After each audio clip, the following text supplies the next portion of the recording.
도신경으로 우리의 신앙을 고백하겠습니다. 나는 전능하신 아버지 하나님 천지의 창조주를 믿습니다. 나는 그의 유일하신 아들 우리 주 예수 그리스도를 믿습니다. 그는 성령으로 잉태되어 동정녀 마리아에게서 나시고 본디오 빌라도에게 고난을 받아 십자가에 못 박혀 죽으시고 장사된 지 사흘 만에 죽은 자 가운데서 다시 살아나셨으며 하늘에 오르시어 전능하신 아버지 하나님 우편에 앉아 계시다가 거기로부터 살아있는 자와 죽은 자를 심판하러 오십니다. 나는 성령을 믿으며 거룩한 공교회와 성도의 교제와 죄를 용서받는 것과 몸의 부활과 영생을 믿습니다. 아멘. 찬송가 10장 찬송하고 찬양의 기도 1절만 찬송하겠습니다.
그것을 내 입술에 대며 이르되 보라 이것이 내 입에 닿았으니 내 악이 제하여졌고 내 죄가 사하여졌느니라 하더라. 아멘. 하나님은 우리가 우리의 죄를 고백할 때마다 모든 죄를 사해 주십니다. 이 하나님께 감사 찬송 471장 436장 찬송하고 기은서 집사님 기도 인도해 주시겠습니다.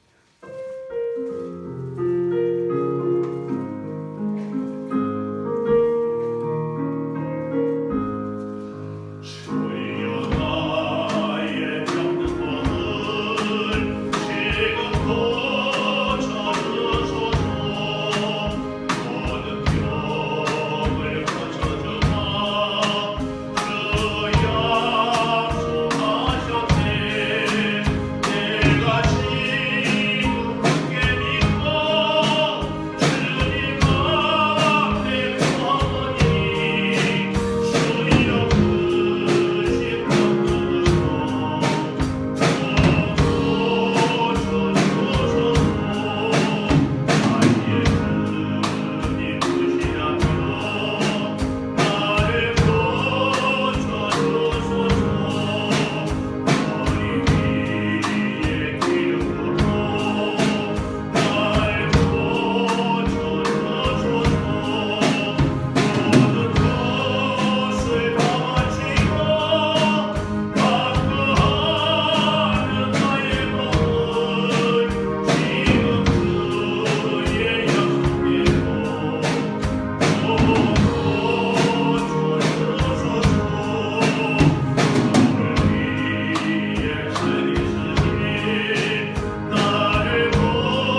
저희의 기도에 귀 기울여 들으시고 응답하여 주시는 하나님 아버지를 사랑합니다.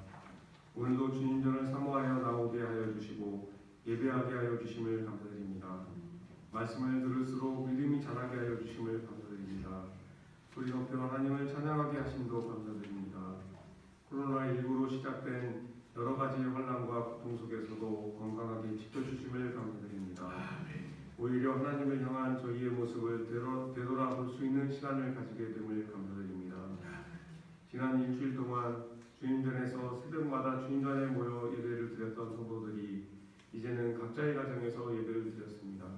다행히도 통신기술의 발달로 인해 인터넷과 휴대전화로 보내진 녹화 및 녹음된 말씀을 드리며 또한 보며 예배를 드리게 됨을 감사드립니다. 김문성 목사님의 수고와 헌신 그리고 봉사하시는 성도님들의 헌신에 주님께서 크신 복을 내려주시기 원합니다. 코로나19 바이러스로 감염되어 고통을 당하는 자들을 빨리 회복시켜 주시고 수고하는 의료진들과 봉사자들을 안전하게 지켜주시기를 원합니다. 하루속히 이 땅에 창궐하고 있는 바이러스를 없애주시기를 원합니다. 많은 박해와 고난 속에서도 드렸던 공적 예배를 전염이라는 이유로 드리지 못하고 있습니다. 국회에서조차도 모여서 예배를 드리지 말 것을 공식적으로 권유하고 있습니다. 많은 성도들이 함께 모여 자유롭게 걱정 없이 예배를 드렸음이 얼마나 감사하고 은혜였던 것인가를 깨닫고 있습니다. 모임을 없앰으로 전염병이 없어지는 것이 아니고 오직 하나님의 능력으로 전염병이 없어짐을 믿습니다. 오직 주님만이 하실 수 있습니다. 저희의 기도를 통해 역사하시는 성령님의 도우심으로만 치유하심을 믿습니다. 예수님께서 고통당하심으로 인해 저희의 구원이 이루어졌음을 믿고 또한 감사함으로 사순절을 보내고 있습니다. 사순절 기도관을 통하여 새벽 제단이 융성하게 되고 아픈 일들이 낫게 되며 믿음이 강하게 되고 직장과 사업이 형통하게 되기를 원합니다. 학업 중에 있는 저희의 자녀들에게 지혜의 샘이 솟아나게 되기를 원합니다. 가정에 여러 가지 문제가 해결되고 믿지 않던 가족들이 예수님을 알고 은혜를 사모하며 헌신하게 되기를 원합니다. 같은 자리에서 같은 소리로 찬양하며 기도하게 하여 주시옵소서. 필리핀 선교를 위하여 애쓰고 노력하는 목사님과 성도들에게 크신 축복을 내려주시길 원합니다. 저희에게 주신 생수를 필리핀에 있는 주의 백성들과 함께 나누기를 원합니다. 생명을 나누기를 원합니다. 감사를 나누기를 원합니다. 모든 준비와 계획이 순조롭게 이루어지기를 원합니다. 혹시나 감염되어 다른 사람에게 해를 입히지는 않을까는 두려움보다는 오늘 받은 은혜와 말씀이 전파되어 선한 영향을 끼치게 되는 것과 저희로 인하여 하나님 나라가 전하여짐을 기대하는 소망이 더욱 크게 하여 주실 것을 원하오며 아무 공로 없는 저희를 십자가를 통하여 구원하여 주신 예수님의 이름으로 간절히 기도하옵나이다. 아멘.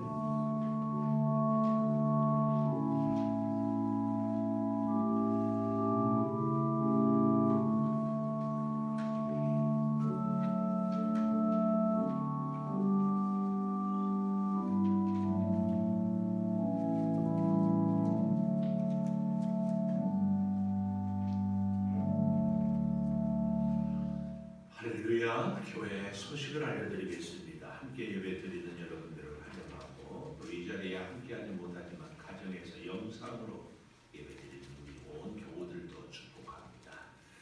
오늘은 아동부 주일이어서 제가 빨간색 스카프를 이렇게 했습니다.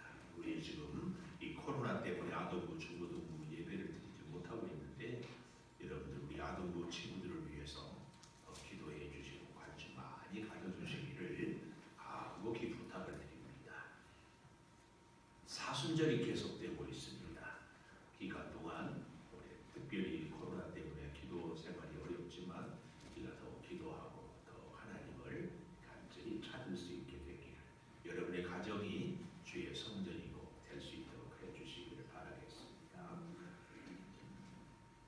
우리가 돕는 선교지를 위해서 기도해 주시고 다음 세대와 전도 대상자를 위해서 기도하시고 우리 현대세력 빨래방 지역 사회를 섬기는데 수고하는 손길들 함께해 주시면 감사하고 기도해 주시길 바라고 8월 16일부터 22일까지 필리핀 단기 선교를 위해서 여러분들 기도하시고 잘 준비해서 필리핀에 어린 아이들이 주의 복음으로 저들의 꿈을 펼칠 수 있도록 우리가 함께 기도해 줄 수 있기를 바라겠습니다. 남녀 선교회 연령별로 우리 주보에 보면은 나와 있는데 꼭 함께해서 서로 교제하고 또 애경사 기쁘고 슬픈 일들을 서로 이렇게 돌볼 수 있는 좋은 선교 나눔의 교제의 공동체가 꼭 될 수 있기를 부탁을 드리겠습니다. 저 위에 우리가 조금 더 올라가다 보면은 탁구장을 이렇게 잘 설치를 해놨습니다.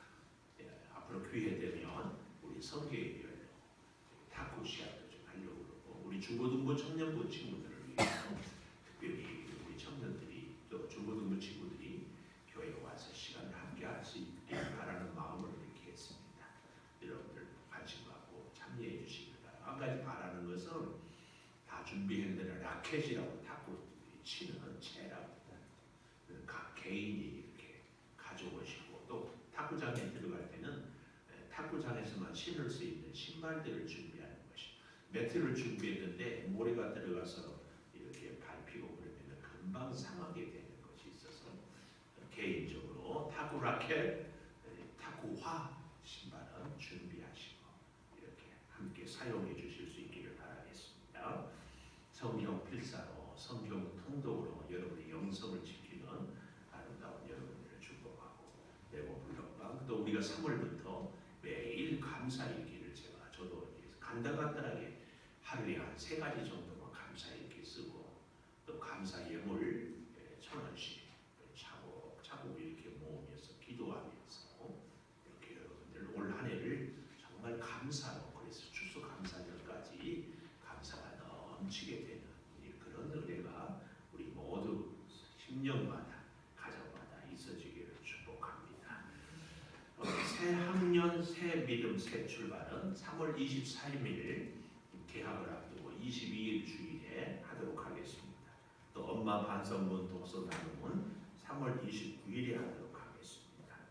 또 성전 청소 성교회별로 잘 해주심을 감사하고 오늘 원래 주일 식사를 우리가 코로나 때문에 못해서 우리 권사회를 중심으로 이 가래떡을 이렇게 오늘 준비해서 오신 분들을 다 이렇게 한 봉지씩 드리고 이 가래떡을 특별히 이번 주에 제 생일이어서 우리 권사님들 장로님들이 이렇게 오래 장수하라고 가래떡을 했습니다. 꼭 드시고 기도하고 저도 장수하고 여러분들도 장수하고 그런 은혜가 있기를 바라서 이따 가실 때에 꼭 이렇게 가래떡 한 봉지씩 받아가실 수 있기를 바라겠습니다.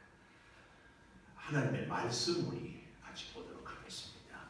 누가복음 8장 40절에서 56절까지 누가복음 8장 40절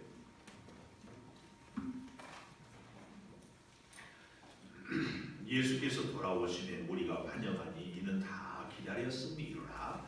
이에 회당장인 야이로라 하는 사람이 와서 예수의 발 아래에 엎드려 자기 집에 오시기를 간구하니 이는 자기에게 12살 된 외딸이 있어 죽어감이로라. 예수께서 가실 때에 무리가 밀려들더라. 이에 12해를 혈루증으로 앓는 중에 아무에게도 고침을 받지 못하던 여자가 예수의 뒤로 와서 그의 옷가에 손을 대니 혈루증이 즉시 그쳤더라. 예수께서 이르시되 내게 손을 댄 자가 누구냐 하시니 다 아니라 할 때에 베드로가 이르되 주여 무리가 밀려들어 미나이다.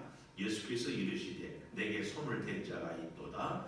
이는 내게서 능력이 나간 줄 알미로다 하신대 여자가 스스로 숨기지 못할 줄 알고 떨며 나와 엎드려 그 손 댄 이유와 곧 나은 것을 모든 사람 앞에서 말하니 예수께서 이르시되 딸아 내 믿음이 너를 구원하였으니 평안히 가라 하시더라. 아직 말씀하실 때에 회당장의 집에서 사람이 와서 말하되 당신의 딸이 죽었나이다. 선생님을 더 괴롭게 하지 마소서 하거늘 예수께서 들으시고 이르시되 두려워하지 말고 믿기만 하라. 그리하면 딸이 구원을 얻으리라 하시고 그 집에 이르러 베드로와 요한과 야고보와 그 아이의 부모 외에는 함께 들어가기를 허락하지 아니하시니라. 모든 사람이 아이를 위하여 울며 통곡하며 예수께서 이르시되 울지 말라 죽은 것이 아니라 잔다 하시니 그들이 그 죽은 것을 아는 고로 비웃더라.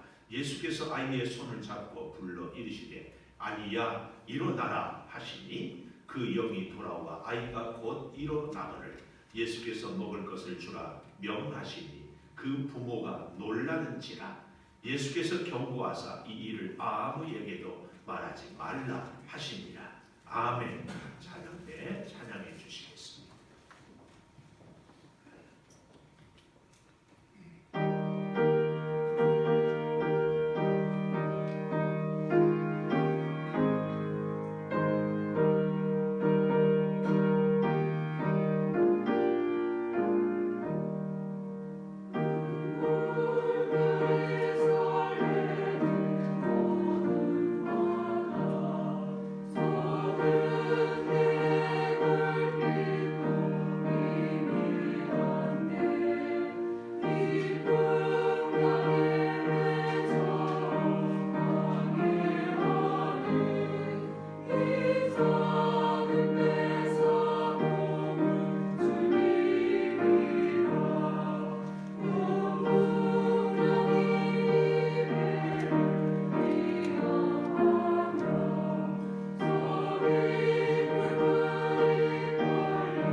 감사합니다. 아버지 하나님 영광의 찬양을 주께 드립니다.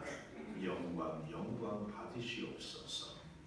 이제 말씀을 듣겠습니다. 주님, 말씀을 전하는 자도 듣는 자도 이 말씀을 기록할 때 감동하시고 역사하셨던 성령께서 이 시간 함께하여 주시옵소서.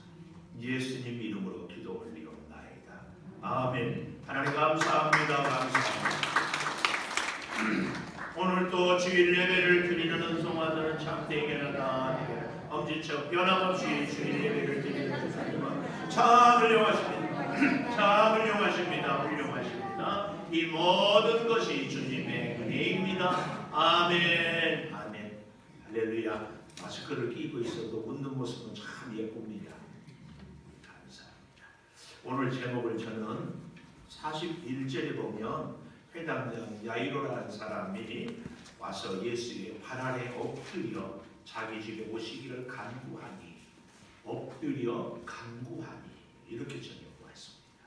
엎드려 간구하니 왜 이렇게 엎드려 간구할 수밖에 없었는가? 그 이유가 42절에 보니까 나와 있어요. 42절에 이는 자기에게 12살 된 외딸이 있어 죽어가 미뤄라. 엎드려 간구할 수밖에 없는 이유가 첫째, 죽어가 미뤄라. 죽어가 미뤄라. 예수님이 우리가 지난주에 본 것처럼 거라사인에 군대 귀신 들린 그 사람을 귀신을 쫓아내고 고치고 너는 여기에 남아서 복음을 전하라고 오늘 여기 40절에 보니까 다시 돌아오심에 무리가 환영하니 이는 다 기다렸다. 예수님을 다 기다렸어요. 그런데 특히 누가 기다렸다? 바로 12살 된 딸아이가 점점 죽어가고 있는 회당장 야이로가 특별히 더 기다렸던 것 같아요. 절박하니까. 병든 사람이 먹을 것에 대해서 절박하고 몸이 아픈 사람이 병 치료에 대해서 아주 절박한 것처럼 이 회당장 야이로 지체가 있고 나이도 지긋하고 동네 사람들로부터 존경도 받고 지위와 체면도 있음에도 불구하고 이제 30대 초반에 갈릴리 가난한 청년 무명의 예수에게 엎드렸다. 오늘 본문 예수의 그것도 발 아래에 엎드렸다. 이것은 굉장한 사건입니다. 아마 이것을 보는 그 동네 그 주변의 사람들이 눈이 휘둥그레졌을 거예요. 야, 저렇게까지 할 필요가 있는가? 그 얘기죠. 아니 꼭 저렇게 해야만 예수님이 고쳐주는 예수님이 좀 야박하다. 제가 이런 생각도 했을 수도 있더라 그 말씀이에요. 그런데도 이 야이로는 발 앞에 엎드려 간구하고 있습니다. 왜요? 외딸이 죽어감 이르라. 이 죽어감 이르라 이 말은 현재 분사. 점점 죽어갑니다. 다른 말로 얘기하면 어제도 죽어가고 지금도 죽어가고 내일도 죽어가고 있습니다. 지나친 표현일지 모르지만 여기 서 있는 저도 함께하는 여러분도 사실은 이 표현이 답입니다. 우리는 점점 죽어가고 있어요. 참 대중가요 중에 재밌는 가요가 우리는 늙어가는 것이 아니라 점점 익어간다. 아주 좋은 표현을 했지만 표현이 다를 뿐 결국은 우리는 다 죽어가고 있다. 이걸 다른 말로 점점 주님 앞에 가까이 간다. 이렇게도 표현할 수 있습니다. 그러나 어쨌든 죽어감 이루라. 죽어감 이루라. 왜 이렇게 죽어갈 수밖에 없었는가? 어디에 가도 어떤 의사에게도 어떤 방법도 도저히 고칠 수가 없었습니다. 이 12살 된 외딸이 있어 죽어가미로라. 12살인데 12년 동안 아팠는지 5년 동안 아팠는지 성경은 얘기하고 있지는 않지만 하여튼 지금 죽어가고 있다는 사실을 얘기하고 있습니다. 근데 오늘 본문을 설교를 준비하면서 참 제가 개인적으로 고민스러웠던 것이 우리 회당장 이 야이로의 딸 얘기를 하다가 갑자기 12해를 혈루증으로 앓은 여인의 기사가 불쑥 튀어나와요.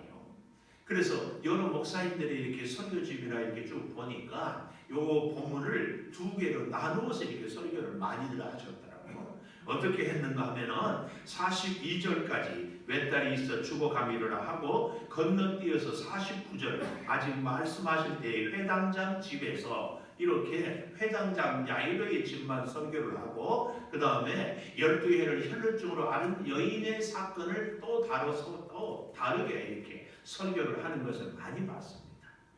그래서 저도 그렇게 해볼까 하다가 누가가 이 12해를 혈루증으로 앓은 여인의 기사를 여기에 이 사이에 삽입시킨 뜻이 이 목적이 있지 않을까 이것을 염두에 두면서 다시 본문을 이렇게 보면서 나름대로 이렇게 정리를 해보았습니다. 보십시오. 이 야이로와 여인은 공통점이 있고 서로 다른 점이 있어요. 공통점은 뭔가 하면은 이 12란 12살 된 딸아이 12년 동안 혈루증을 앓은 여인 여기에 공통점이 있고 어디에 가서 그 누구에게 별의별 방법을 다 써보아도 치료를 받지 못하고 있다는 사실이 공통점이고 또 한 가지는 그래서 결국은 예수님께 나아왔다 이 얘기입니다. 이 여인의 모습에 대해서 특별히 다른 복음서들도 좀 잘 설명하고 있는데 그 중에 우리 마가복음 5장 26절을 한번 좀 찾아보면은 참 좋겠습니다. 마가복음 5장 26절에 보니까 이렇게 설명을 하고 있어요. 찾기가 불편한 앞에 화면을 봐도 좋아요. 많은 의사에게 많은 의사를 찾아갔으면 그 의사들이 많이 위로하고 치료해야 되지 않겠습니까? 그런데 많은 괴로움을 받았고 의사를 찾아갔는데 의사가 괴로움을 주었다. 이게 참 기가 막히죠. 거기다가 가진 것도 다 허비하였다. 가진 것은 다 허비하고 거기다가 더 나아가서 아무 효험이 없고 도리어 더 중하여졌던 자에 이게 아주 다른 복음서보다 이 마가복음에 아주 실감나게 12회를 혈례증으로 아는 여인, 사실은 12회를 혈례증으로 아는 여인뿐만 아니라 회당장 야이로의 12살 된 딸도 똑같은 모습이었을 것이다. 나이가 들어갈수록 세월이 갈수록 이 방법 저 방법 이 의사 저 의사 이 약 저 약 먹으면 먹어도 점점 쇠약해져가고 점점 아프고 효염은 없고 가사는 다 탕진하고 이런 모습 참 안타깝지요. 이것이 같은 점이 이 한 세 가지 정도라면 또 다른 점을 제가 좀 찾아봤어요. 회당장은 남자고 이 여인은 여자이지 않습니까? 또 회당장은 유대인이고 이 여인은 다른 복음서를 이렇게 비추어 보니까 이방인 여인. 회당장은 자식의 문제로 주님 앞에 나왔고 이 여인은 자기 스스로 자신의 문제 때문에 나왔습니다. 이 회당장은 나름대로 존경을 받았어요. 동네 사람들이 회당장이라고 우러러보고 존경도 받았지만 여인은 너무나 수치스러워서 예수님 앞으로 나오지도 못했습니다. 회당장은 예수 발 앞에 엎드렸다 그러잖아요. 이 발 아래에 엎드렸지만 여인은 뒤로 와서 예수님의 옷자락을 잡았다. 옷자락에 손을 댔다. 이런 차이가 있어요. 또 결국은 이 회당장의 딸은 다른 복음서에 보니까 죽었다. 마태복음 9장 18절에 보면 방금 죽었다. 마가복음 5장 23절에 보면 곧 죽게 되었사오니 거의 죽었다. 그러나 이 12회를 혈루증으로 하는 여인은 그래도 아직은 걸어 다닐 수 있고 자기 몸으로 이렇게 이 차이를 볼 수 있더라 하는 것. 그런데 이 회당장뿐만 아니라 여인 이걸 보면서 그런 마음이 들었어요. 하나님, 우리 창조교회가 자녀들이 잘 되는 교회인데 우리 창조교회 성도들이 회당장 같은 어머니요 아버지가 됐으면 참 좋겠습니다. 자기 자식을 위해서 예수의 발 아래 엎드릴 수 있는 아버지, 어머니가 되면 참 좋겠다. 자기의 체면, 자기 자존심, 동네 사람들의 존경을 받았는데 있잖아요. 아니면 좀 한쪽으로 좀 불러가지고 선생님한테 납작 엎드린다든지 그럴 수 있는데 많은 사람들이 보고 있는 데서 발 아래에 엎드려 그것도 자기 집에 오기를 간구했다. 자기의 자존심도 다 내려놓고 사실은 대부분의 부모님들이 자식 일이라면은 자존심 내려놓고 자기의 체면 다 내려놓고 얼마든지 할 수 있기는 하지만 하여튼 그럼에도 불구하고 회당장 야이로를 아버지로 둔 이 딸은 건강은 쇠약하지만 그래도 참 복된 딸이다. 그렇잖아요. 우리의 자녀들도 기도하는 아버지, 예수의 발 아래에 엎드릴 수 있는 어머니가 있다면 그 자녀들은 복된 자녀인 줄 믿습니다.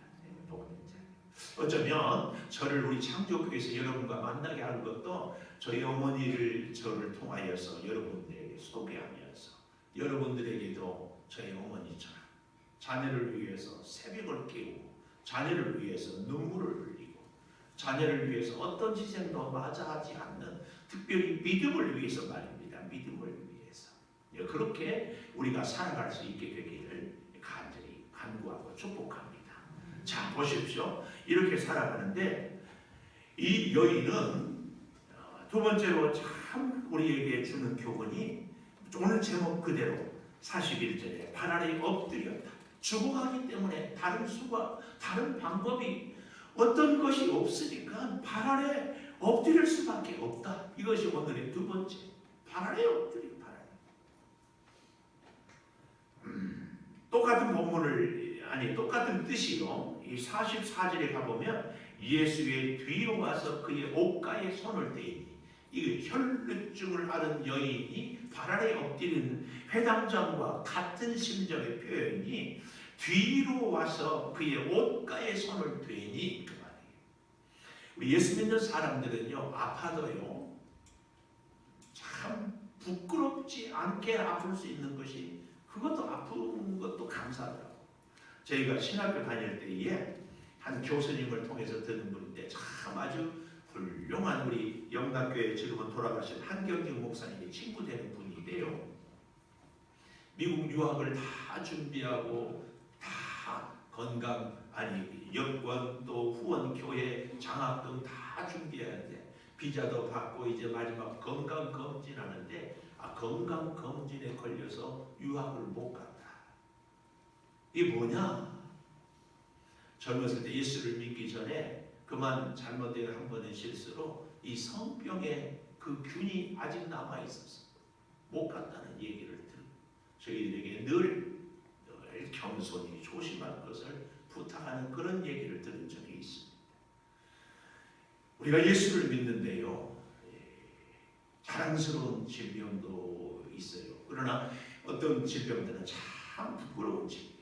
예수 믿는 사람이 특별히 저와 여러분들이 우리가 좀 그런 면을 아프지 않았으면 좋겠다는 것 중에 하나가 이 신경성.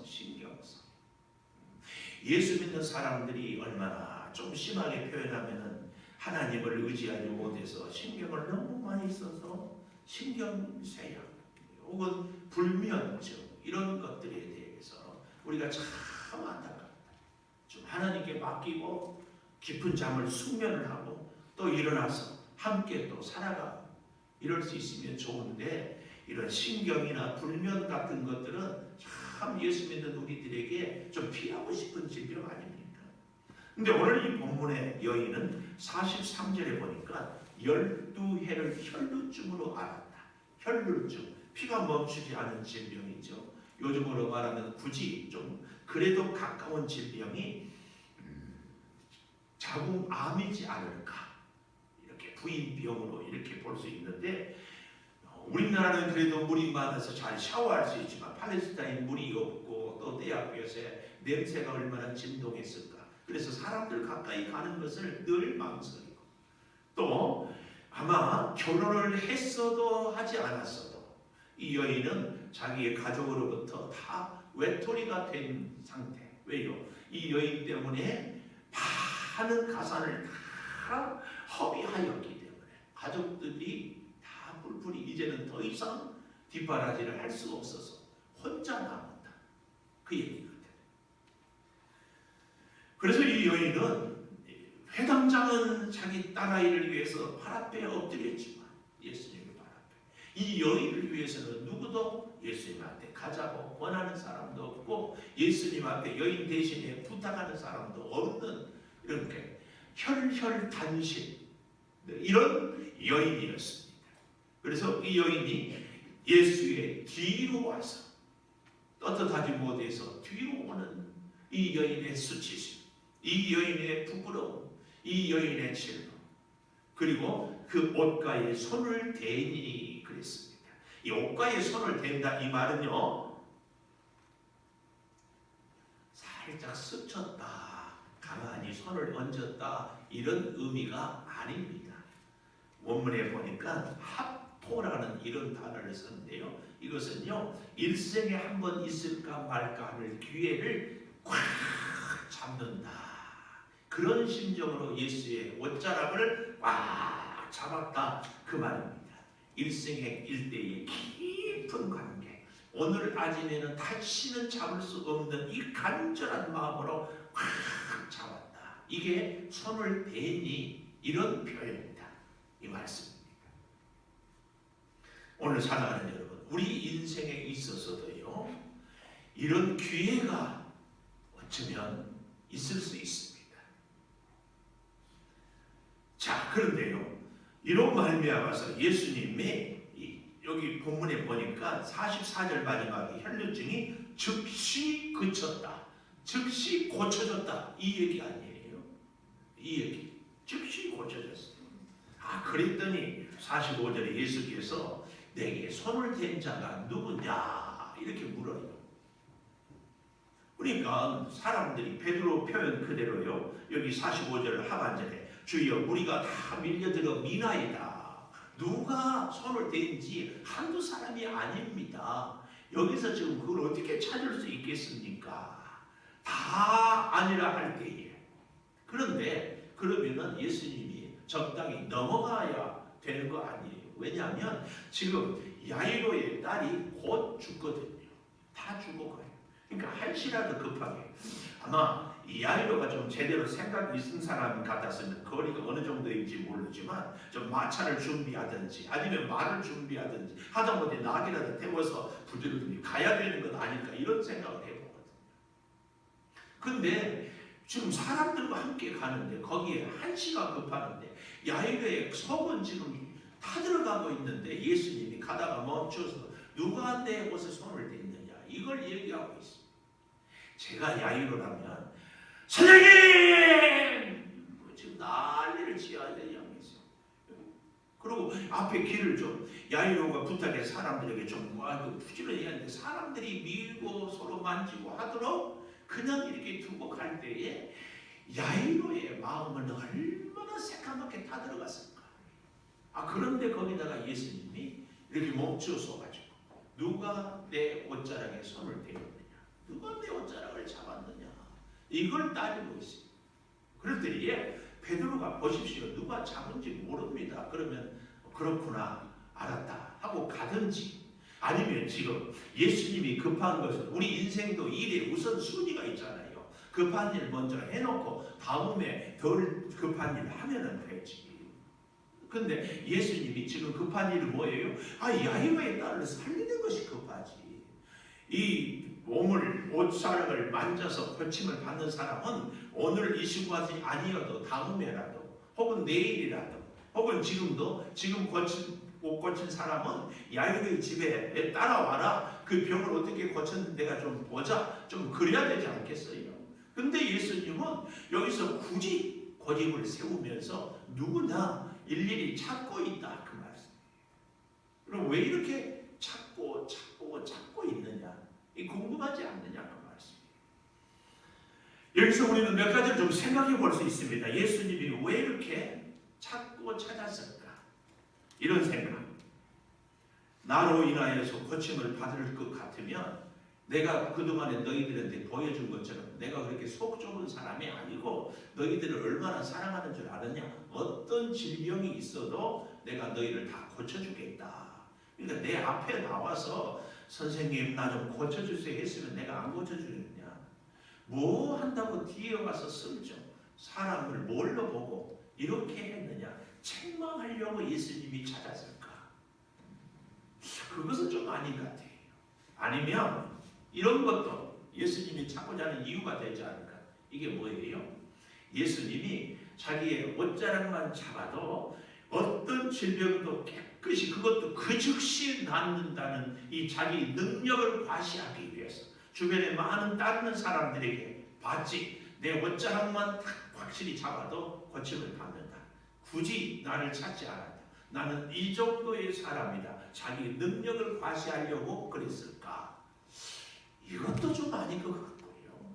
그런가 하면 예수님이 도대체 누가 내 옷자락을 잡아서 그 즉시 병을 고쳤는가? 어떤 사람인가? 그 사람이 궁금해서이지 않을까? 얼굴이라도 좀 보고 그러지 않을까? 이 정도 궁금해서 이것은 좀 어느 정도 설득력이 있는 것 같아요. 근데 예수님이 여기서 굳이 멈추어 서서 그 병 고친 사람을 꼭 찾고 또 찾고 확인하려고 하는 진짜 이유가 뭘까? 묵상을 깊이 해보는 가운데 12살 된 딸 죽어가잖아요. 12해를 혈루증으로 앓은 여인, 예수님의 뒤로 와서 옷자락을 붙잡았잖아요.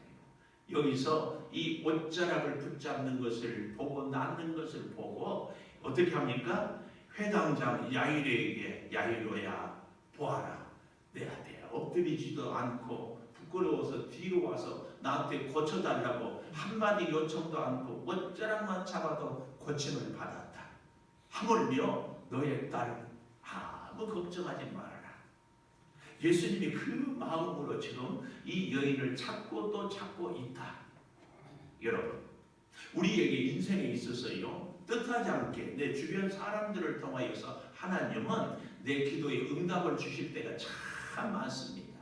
그래서요, 내 주변의 사람들이 사실은 하나님의 기도의 응답의 통로가 되는 경우가 정말 많습니다.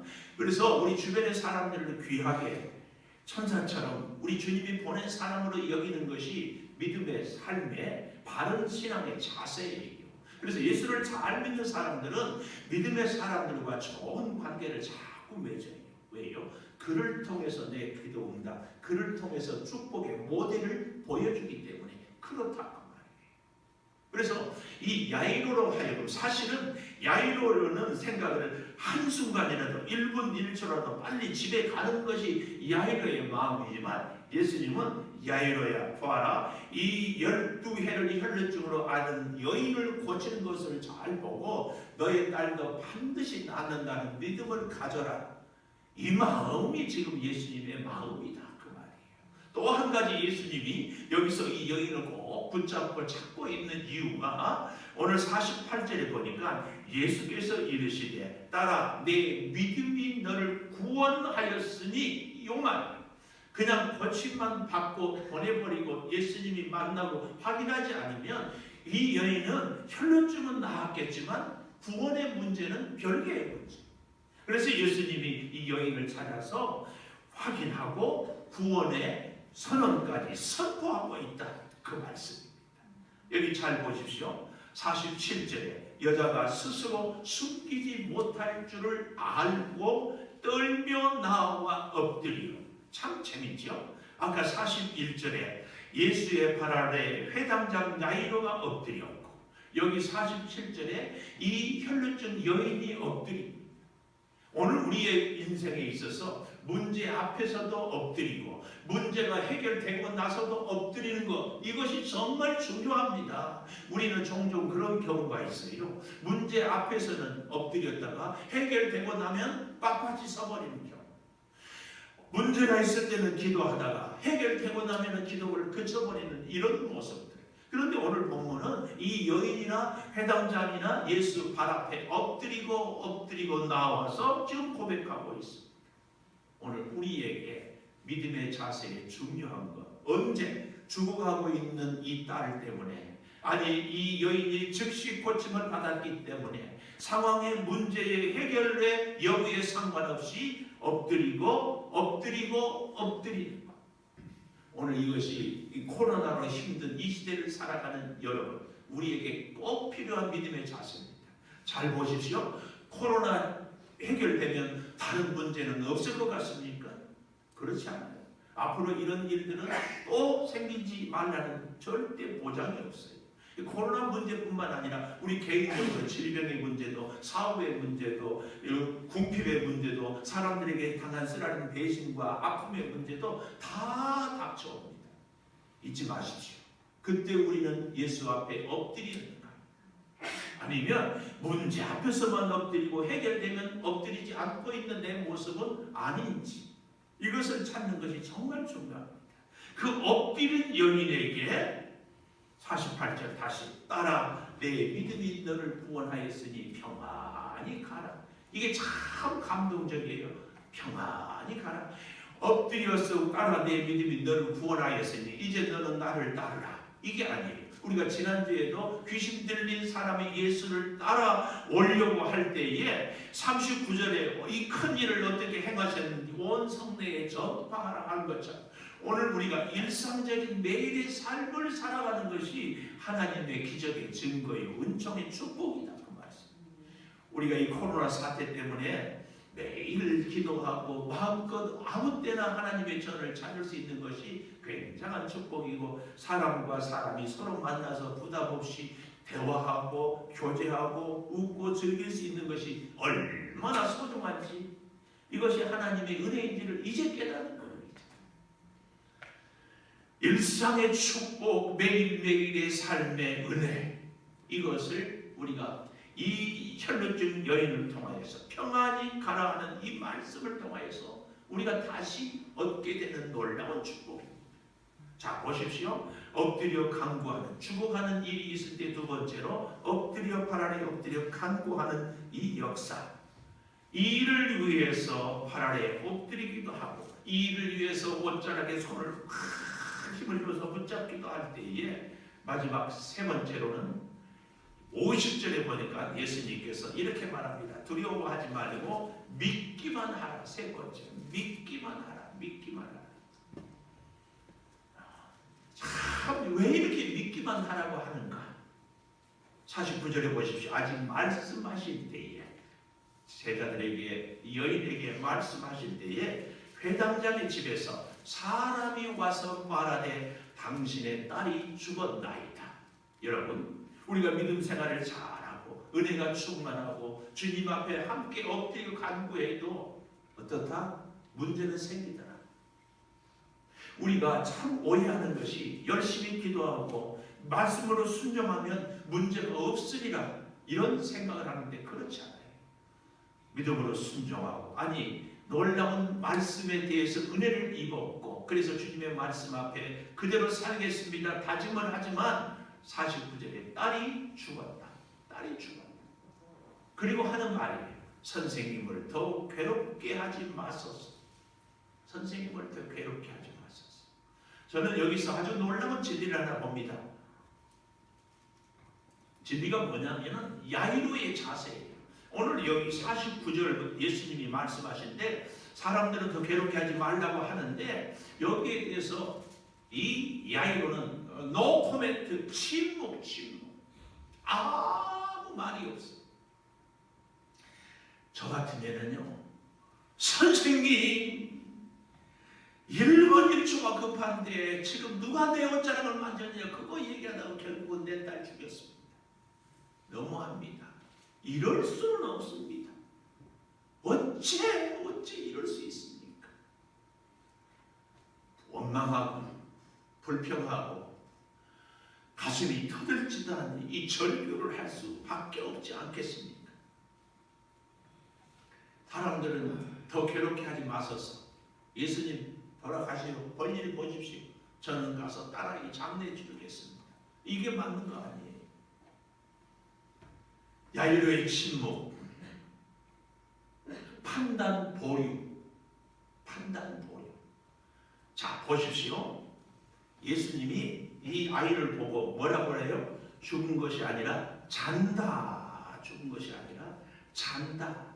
울지 말라. 52절 마지막에 보십시오. 죽은 것이 아니라 잔다. 근데 사람들은 죽었다. 그래서 오히려 53절에 보면 그들이 그 죽은 것을 아는 거로 비웃더라.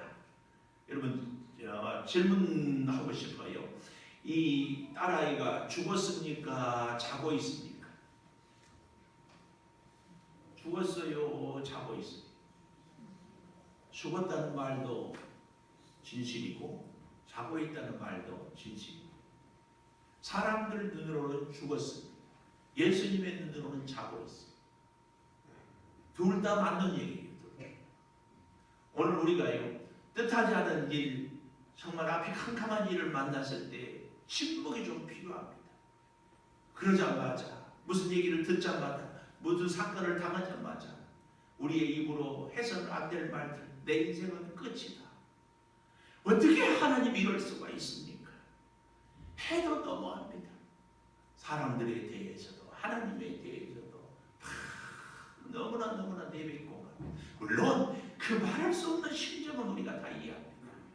그러나 야이로가 그렇게 12살 된 딸아이를 위해서 엎드려 간구하고 모시고 가고 그 애타는 심정으로 갔는데도 결국은 죽었다는 소식 앞에서도 침묵하고 있다.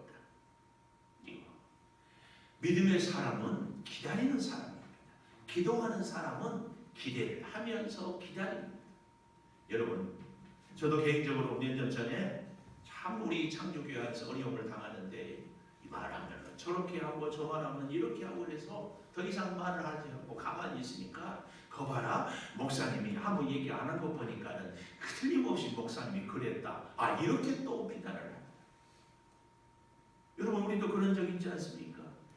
더 이상 얘기할 수 없어서 말 안 하고 가만히 있으면, 아, 이 시인했다고, 인정했다고 이렇게 얘기를 하는 겁니다.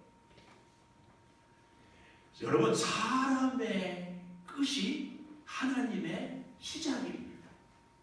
사실은요, 정말 위기의 순간에 나는 아무것도 할 수 없습니다. 성부여 의지가 없어서 손들고 옵니다. 그때부터 하나님의 역사는 시작이 되는 줄을 믿습니다.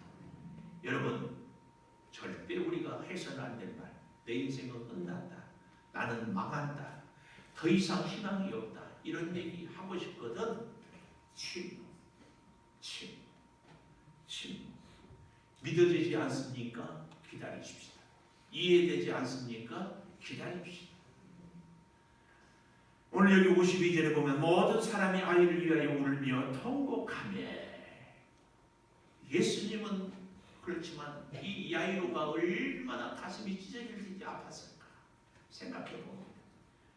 모든 사람이 아이를 위하여 울며 통곡하며, 장례를 준비하고 울며 부르며.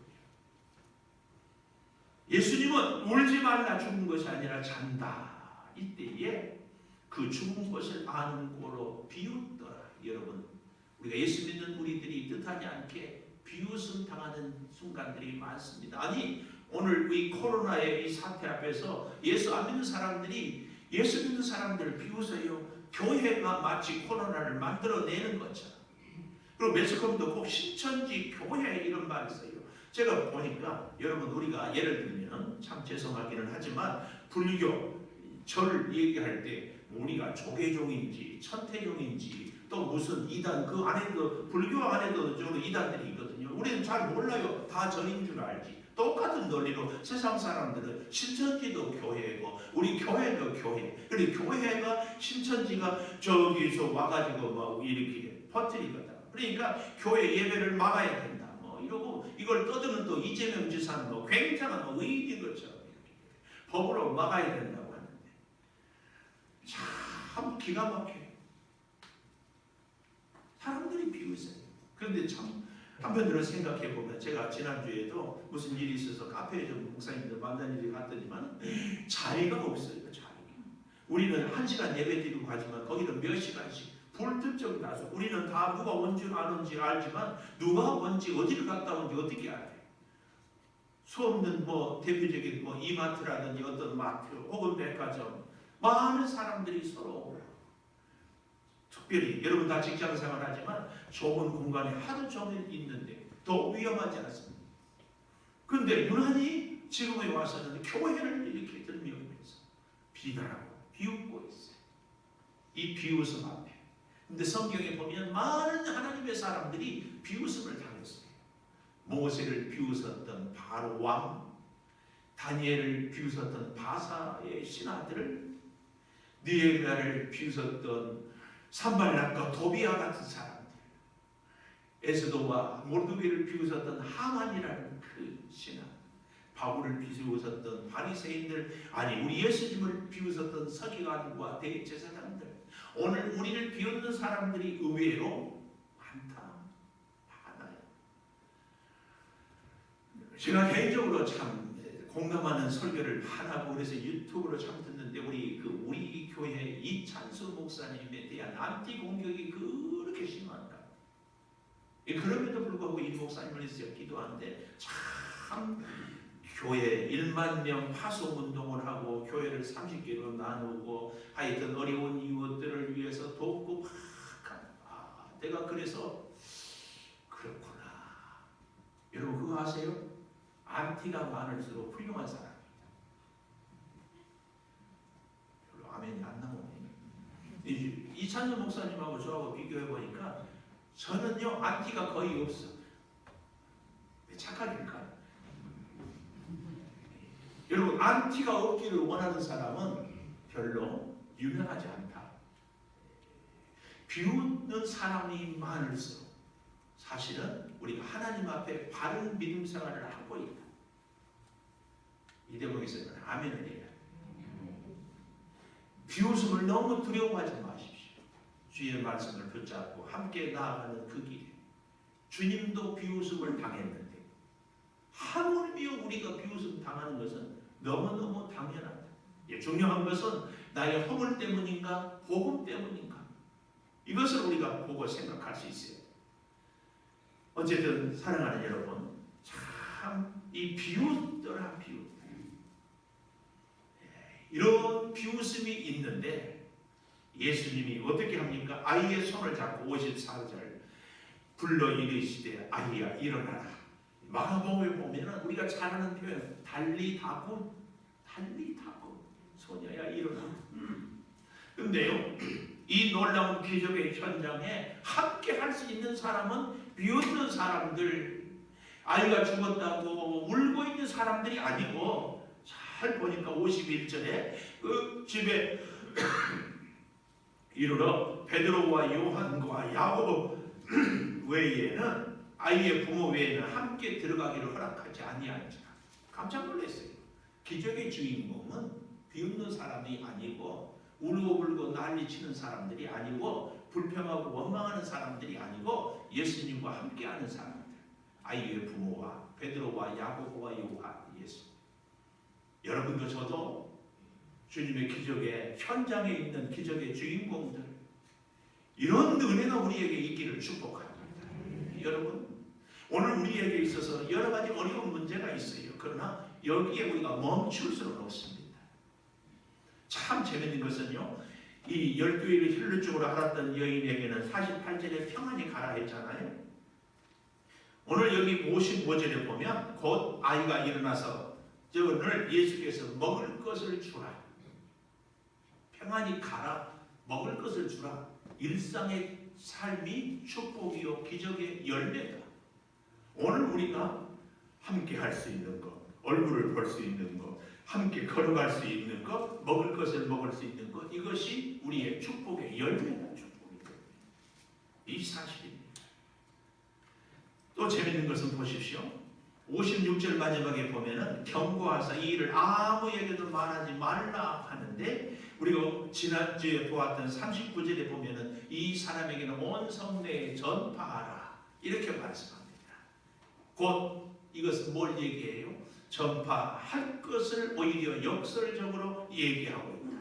이 일을 아무에게도 말하지 말라. 이 말은 하나님의 말씀을 들을 수 있는 사람들에게는 전하지만 들을 수 없는 사람들에게는 침묵. 오늘 야이로를 통하여서 우리에게 주는 깊은 교훈입니다. 침묵해야 할 때와 말할 때를 분별할 것을, 우리가 걸어가야 할 때, 먹어야 할 때를, 이것이 축복의 열매인 것을. 그래서 저는 오늘 결론을 이렇게 내려보고 싶어요. 여러분 주보에 제가 글을 하나 올렸어요. 한 획의 기적, 오늘 결론으로 이것을 나누고자 합니다. 곧 질병의 점 하나 찍으면 곧 질병이 된다고 그래요. 마음 심자에다가 신념의 막대기를 꽂으면 반드시 이루어진다. 영어로 불가능이라는 impossible 단어에 점 하나만 찍으면 I am possible, 나는 가능성이다. 또 이 다른 사람에게 빛을 얻는 것을 이 빛에다가 점 하나만 찍으면 어둠을 밝히는 빛이 된다고 그러잖아요. Dream is nowhere. 꿈은 어느 곳에도 없다. 여기를 nowhere를 띄어쓰기 하면은 Dream is now here. 여기에 꿈이 있다. 자살을 거꾸로 하면 살자가 되고요. 역경은 거꾸로 하면 경력이고, 내 힘들다 이 말을 거꾸로 하면 다들 힘내. 부정적인 것에 긍정의 점 하나를 찍으면 절망이 희망으로 바뀐다. 세상도 환경도 경기 불황도 탓하지 말고 원망하지 말자, 그 얘기입니다. 길이 없으면 길을 만들고, 방법이 없으면 찾고, 세상은 있는 대로 보이는 것이 아니라 보는 대로 있는 겁니다. 누구에게나 역경과 시련은 있습니다. 다 똑같은 심리적인 무게입니다. 그럼에도 뜻하지 않는 눈앞의 시련을 장애로 생각하여 주저앉는 사람이 있는가 하면 눈앞의 시련에서 성공의 악보를 보는 사람이 있다고 이렇게 얘기하잖아요. 나를 바꿀 수는 없지만 생각을 바꿀 수는 있고 결과의 시작은 생각이라고. 생각, 긍정적인 생각. 우리는 여기 한 걸음 더 나아가서 하나님을 의지하고 믿는 믿음이 있기 때문에 믿음의 생각이, 믿음의 열정이, 믿음의 능력이, 믿음의 축복이 우리의 삶에 주님이 함께 해주시는 줄을 믿습니다. 이제 우리 함께 주님 보좌로 나아갑니다. 찬양하면서 우리가 이 두 사람을 통하여서 이 코로나의 사태에 어떻게 살아야 할지를 함께 격려하고 결단할 수 있기를 축복합니다.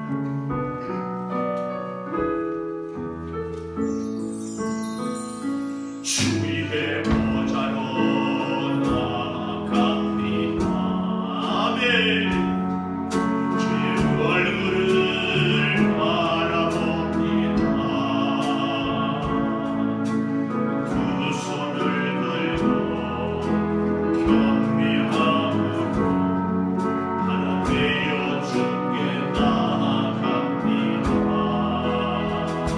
주의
최명화 권사님, 손영호 장로님, 강호봉 권사님, 황대원, 임용빈 집사님, 임춘영 집사님, 전주훈 학생, 전성찬 학생, 이종명, 박오경 권사님, 정병진 집사님, 이미숙 장로님, 감사의 물분함은 청년, 범사에 감사합니다. 장민숙, 김혜영 집사님, 김종현 집사님, 김성희 권사님, 자녀 서원임을 이용주 권사님, 늘 지켜주심에 감사합니다. 유종준 집사님, 이용주 권사님, 3월 첫 손님의 수입을 주님께 드립니다. 모든 것을 알고 계시는 주님 감사합니다. 장혜선, 김혜진 집사님,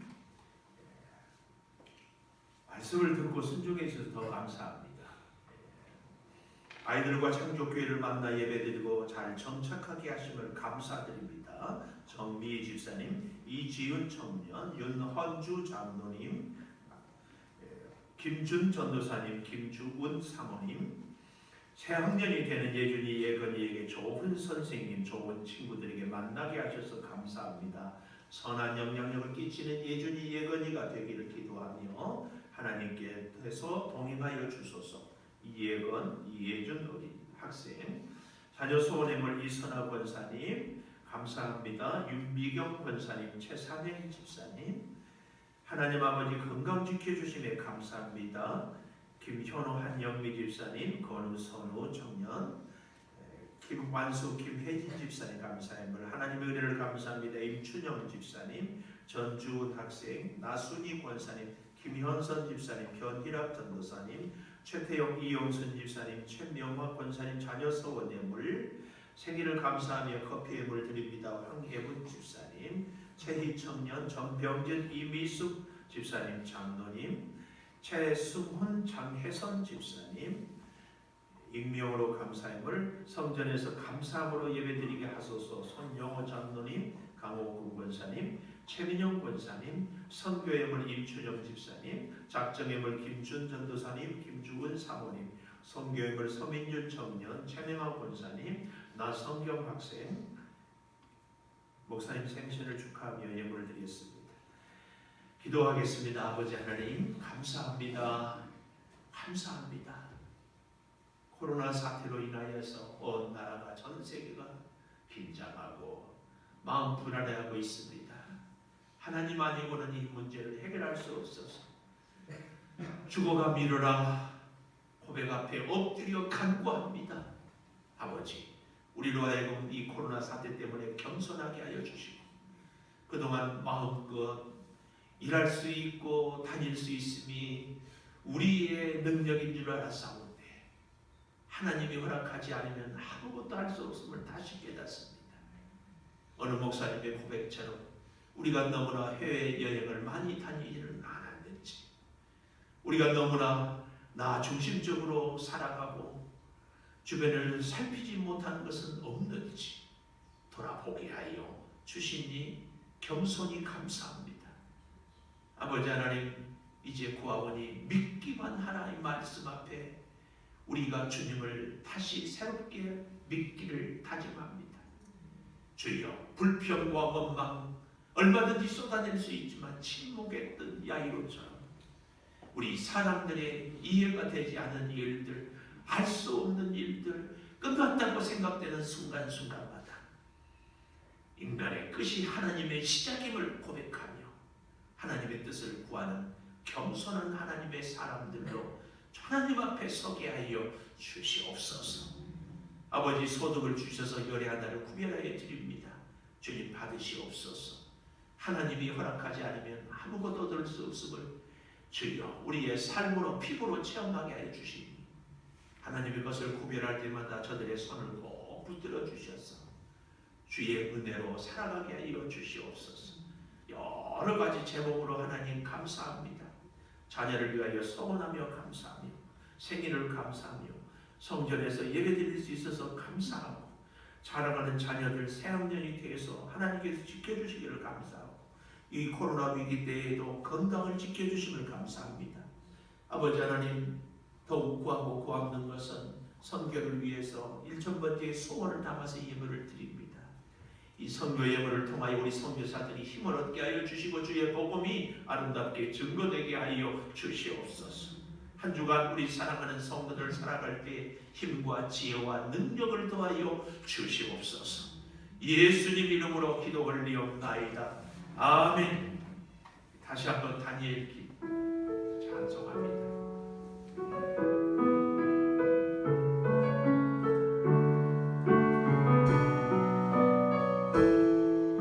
주의 보좌로 나아갑니다.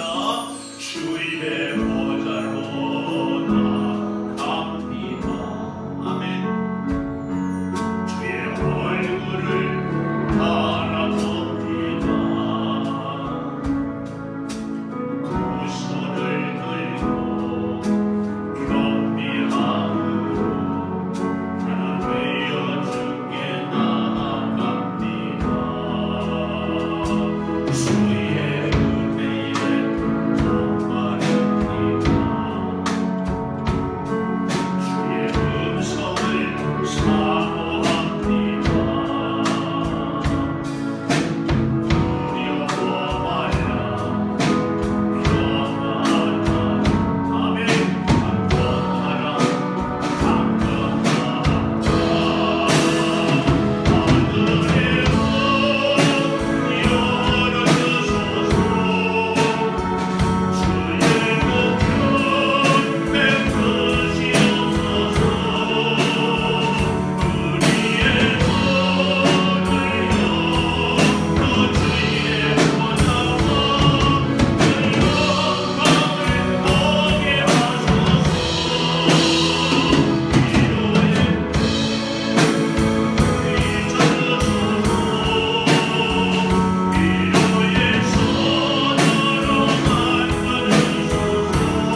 성령의 감동하심이 코로나로 인하여서 힘들어하는 우리 소상공인들, 그 외에도 우리 많은 백성들, 특별히 병원에서 고통받고 신음하는 우리 사랑하는 성도들과 이 민족, 또 이제 학업을 위해서 애쓰는 자녀들, 아버지 직장으로 사업장으로 가정으로 분주하게 뛰어다니는 우리 성도들, 주께서 늘 손을 잡아주셔서 주의 은혜로 살아가기를 간절히 축원하옵나이다. 아멘.